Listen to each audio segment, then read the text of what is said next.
Selamat siang, jumpa lagi dengan Denok Ayu Novel. Bagaimana kabar sobat semua? Sebelum kita mulai cerita ini, ayo silakan subscribe, like, komen, share dan nyalakan loncengnya untuk mendapatkan notifikasi terbaru ketika Mimin upload videonya.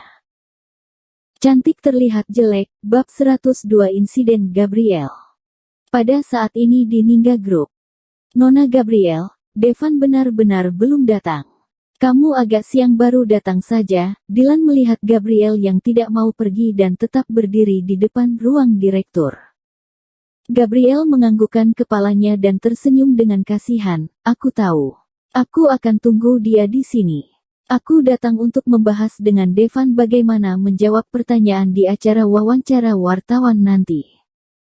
Senyuman Gabriel sangat terpaksa, ditambah ekspresinya yang kasihan, membuat orang merasa sakit hati melihatnya. Dylan yang mau berbicara lagi akhirnya juga hanya diam.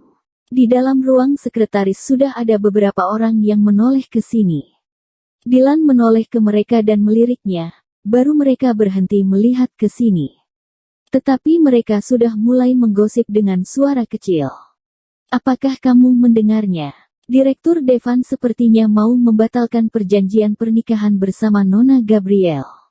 Aku mendengar itu karena Devan berselingkuh di luar. Apa? Serius? Iya. Aku mendengar dari saudara sepupuku yang melihat Devan bersama selingkuhannya. Katanya wanita itu sama sekali tidak cantik, tidak bisa sebanding dengan Nona Gabriel. Tidak mungkin. Devan itu pria sempurna, dia mana mungkin sembarang menyukai wanita. Apakah kamu mengira zaman sekarang masih ada kisah Cinderella? Kalau ada, kita sudah bekerja di sini 2-3 tahun. Mengapa Devan tidak pernah melirik ke kita sekalipun? Terdengar suara batuk seseorang. Tetapi sepertinya wanita itu tidak sadar dan terus berkata, kamu lihat saja, wanita yang di sini, pintar, cerdas, cantik, mau yang mana semua ada. Tetapi pria sempurna kita tidak pernah melihat ke kita. Devan bahkan bisa melepaskan wanita seperti Nona Gabriel. Mana mungkin dia mencari selingkuhan yang penampilannya biasa saja.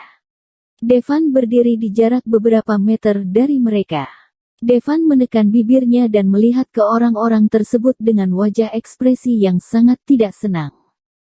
Bonus akhir bulan dikurangi semuanya. Kalau ada yang mau protes, langsung pergi dari perusahaan ini. Devan berjalan ke area sekretaris dan menoleh ke orang-orang tersebut sambil berkata dengan dingin. Jika bukan karena mereka sudah bekerja keras bersama Devan selama beberapa tahun, Devan sudah memecat mereka. Orang-orang tersebut merasa sangat takut. Ini adalah pertama kali mereka menggosipkan Devan, tetapi malah langsung ketangkap di tempat. Aku kan sudah bilang sini bukan tempat yang kalian boleh bertindak sesuka hati. Ketua sekretaris menunjuk ke beberapa orang tersebut. Devan, kamu sudah datang. Mendengar suara langkah kaki, Gabriel mengangkat kepalanya dan melihat Devan berjalan ke arahnya dengan wajah dingin. Alis Devan mengerut ketika dia melihat Gabriel berjongkok di lantai.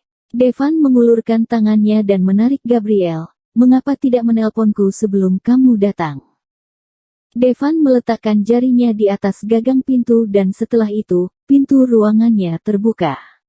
Devan baru saja masuk ke dalam, Gabriel langsung memeluknya dari belakang.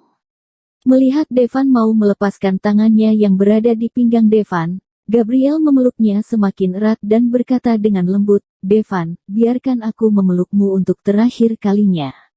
Mungkin aku sudah tidak memiliki kesempatan untuk memeluk kamu lagi lain kali. Devan merasa agak kaget. Dia tidak pernah mencintai Gabriel. Tetapi sekian banyak tahun, Devan selalu menjadikan Gabriel sebagai adiknya.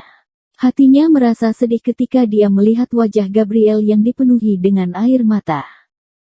Gabriel, kamu akan mendapat pria yang lebih baik.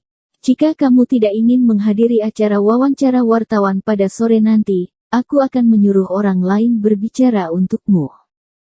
Devan memegang bahu Gabriel dengan lembut. Tetapi, perasaannya sudah berubah. Gabriel mengerti beberapa masalah sudah tidak bisa kembali seperti dulu lagi. Gabriel menundukkan kepalanya dan terus menangis. Mendapat pria yang lebih baik. Pria yang mana bisa sebanding dengan Devan. Tidak, Gabriel tidak akan membiarkan mereka berdua bersama. Tiba-tiba, Gabriel mengangkat kepalanya dan mengangguk kepada Devan, "Baik. Kamu atur semuanya saja.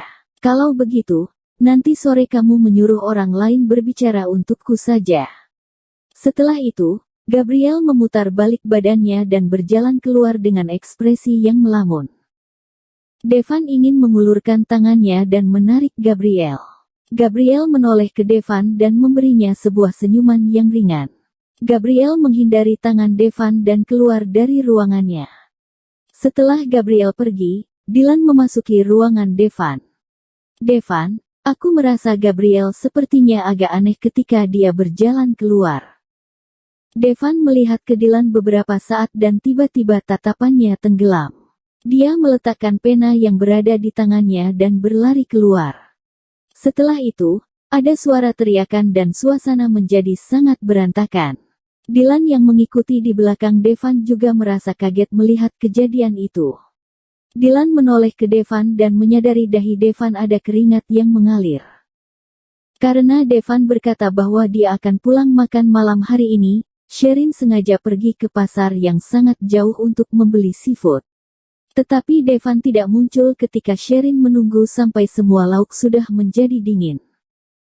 Sherin mengeluarkan ponselnya dan ragu apakah dia harus menelepon Devan. Tetapi Sherin takut Devan memiliki urusan penting sekarang. Sherin mengambil remote TV dan menghidupkan TV. Berita terbaru, tunangan Direktur Ningga Group, Nona Gabriel mengalami insiden kecelakaan di depan gedung Ningga Group.